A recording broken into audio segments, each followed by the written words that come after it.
Hola, bienvenidos de vuelta a Reforma Judicial, la serie, episodio 11. Aquí continúo con más ruidos, pero con el último destello del atardecer.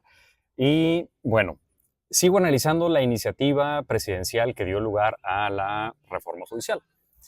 Ya había analizado algunos de los elementos que he denominado estos jinetes del apocalipsis judicial, todos los caballitos de batalla del discurso en contra de la Judicatura Federal, como la corrupción, la falta de idoneidad de las consejeras y consejeros, el nepotismo. Platiqué del alejamiento de las personas juzgadoras y de la ciudadanía. Y tengo pendiente un tema, el referente a la impunidad. ¿Cómo es que el Poder Judicial fue aparentemente el causante de todos los problemas de impunidad a nivel nacional?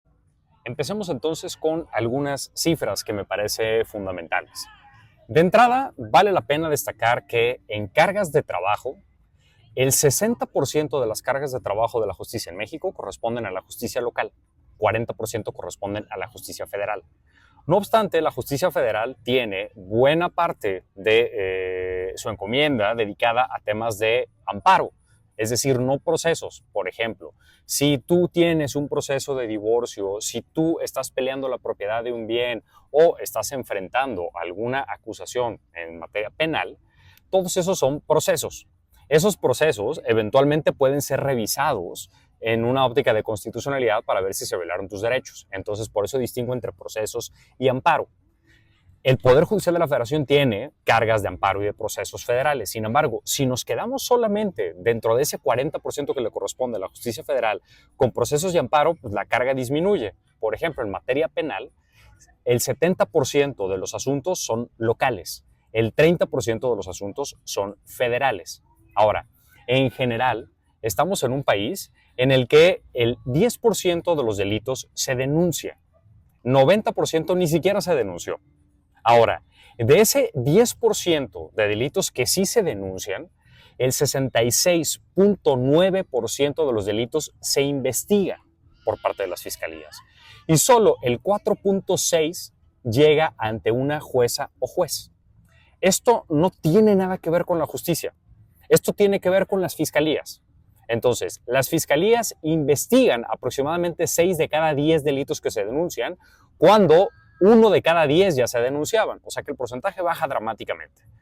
Y luego de todo esto, solo el 4.6% llega ante una jueza o juez. Sin embargo, recordemos la proporción que ya he mencionado en 2 episodios. De acuerdo con las mañaneras presidenciales, en todas las entidades a las que se hacía referencia cuando se hablaba de impunidad, el 60.6% correspondían al Poder Judicial de la Federación. De ese era el tamaño de la carga que se le atribuía. Ahora, ¿qué pasa con el Poder Judicial de la Federación en asuntos penales? Lo primero que tiene que pasar es que las fiscalías presentan el caso y se tiene que decidir si se vincula o no a proceso, es decir, si se va a iniciar o no el juicio. Resulta que cuando las personas están detenidas, en el 89.8% de los casos son vinculadas a proceso. Pero cuando las personas no llegan ya detenidas, en el 80.4% también se les vincula a proceso. De hecho, perdón, aquí me están atacando los insectos. De hecho, en el 94.9% de los casos se dicta algún tipo de medida cautelar. Y de los asuntos que llegan a juicio, ya en un proceso penal federal, en el 63.1% de los casos, las personas son condenadas. Oye, Arturo, y este tema de las libertades, ya lo abordé también en otro episodio. Eso de los sabadazos es una verdadera mentira, porque de entrada de todas las libertades que se decretan, que ya vimos que es menos del 36.9% ya en sentencia, y es prácticamente menos del 10% en temas de vinculación a proceso, pero de las libertades que sí se decretan, más del 83% de todo el sexenio de López Obrador. Estoy centrándome en ese periodo de tiempo porque es el que se tomó en cuenta en la iniciativa.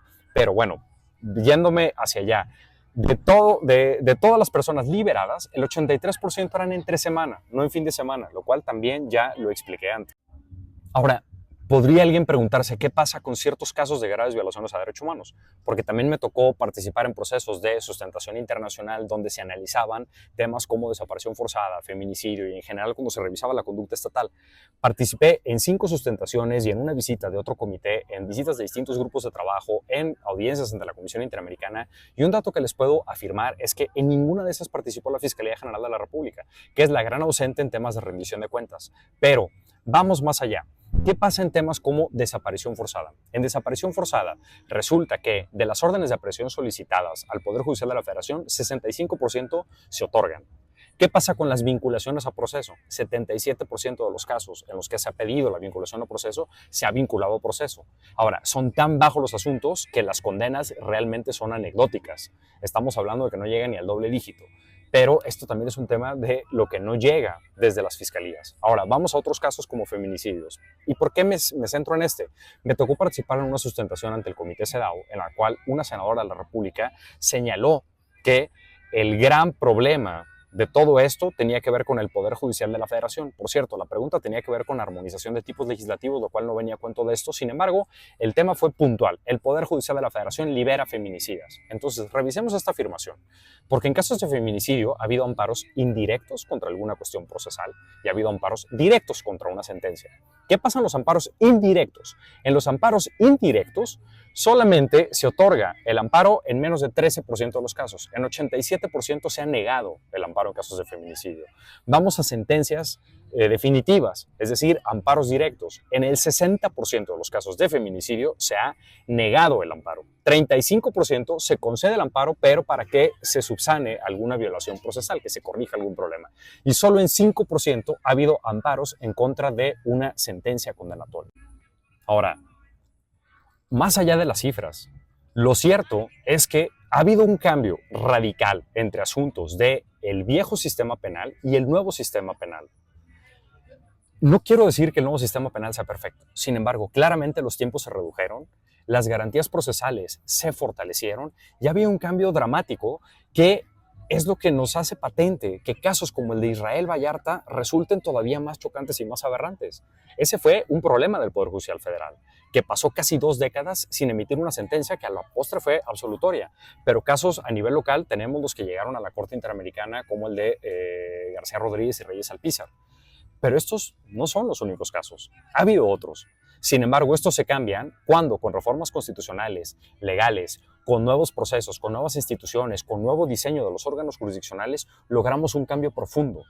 Los tiempos de la justicia mejoran cuando la solución es integral. No es un tema de quién juzga, es un tema de todas las herramientas y todo el andamiaje que tiene para poder juzgar. Esos son los cambios verdaderos. Y ojo con los discursos punitivistas. Al final del día, las personas que están en prisión preventiva con figuras como la prisión preventiva oficiosa, el arraigo, etcétera, son personas en situación de pobreza. Ese es a quienes verdaderamente afecta. No perdamos eso de vista. Y aquí me quedo con la reflexión de Albie Sachs. Albie Sachs fue un opositor al régimen del apartheid en Sudáfrica, quien sufrió un atentado con un carro bomba que le costó un brazo, el uso de un oído. Eventualmente terminó exiliado y dedicándose al activismo y a la vida académica. Y cuando llega Nelson Mandela a la presidencia, alcanza un lugar como presidente del Tribunal Constitucional. Y en alguna ocasión le preguntaron cómo se vengaría de esa persona que cometió el atentado en su contra. Y él dijo, me encantaría que la persona fuese identificada, fuese procesada y fuese sancionada. Que apelara y que su asunto fuera subiendo y que finalmente llegara al Tribunal Constitucional que yo presido. Me encantaría encontrar una falla procesal y entonces liberarla. Porque ese sería un testimonio de que su intento por deshumanizarme fracasó, que no logró acabar con los valores que hemos construido y que se sustentan, entre otras cosas, en la presunción de inocencia y en el debido proceso.